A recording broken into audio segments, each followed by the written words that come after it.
God is showing over long periods of time to us what is required to really atone for sin. What is the value, or why is blood so important throughout the Old and New Testament? Why is it the blood, whether it being sacrificed, drank in paganism, shed for sin? What is the blood? Why is it so important to God? Well, it does say life is in the blood. Chip, why don't you take that one? Well, I think that's the real issue is that the blood is where life is at, and the point is that what is required for a just penalty for sin is death.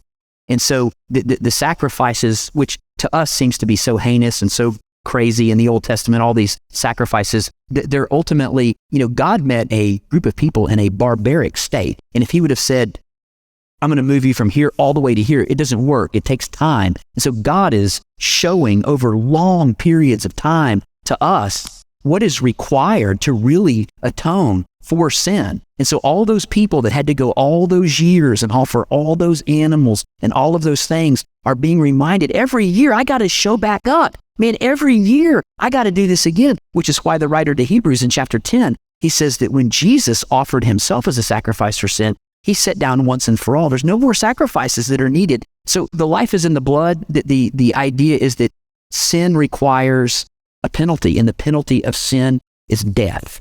And so what we're being shown in I can't speak to the pagan gods and all the other stuff. They had all their reasons for doing what they were doing. But God, he was over time really helping people learn that there needed to be a sacrifice for their sins.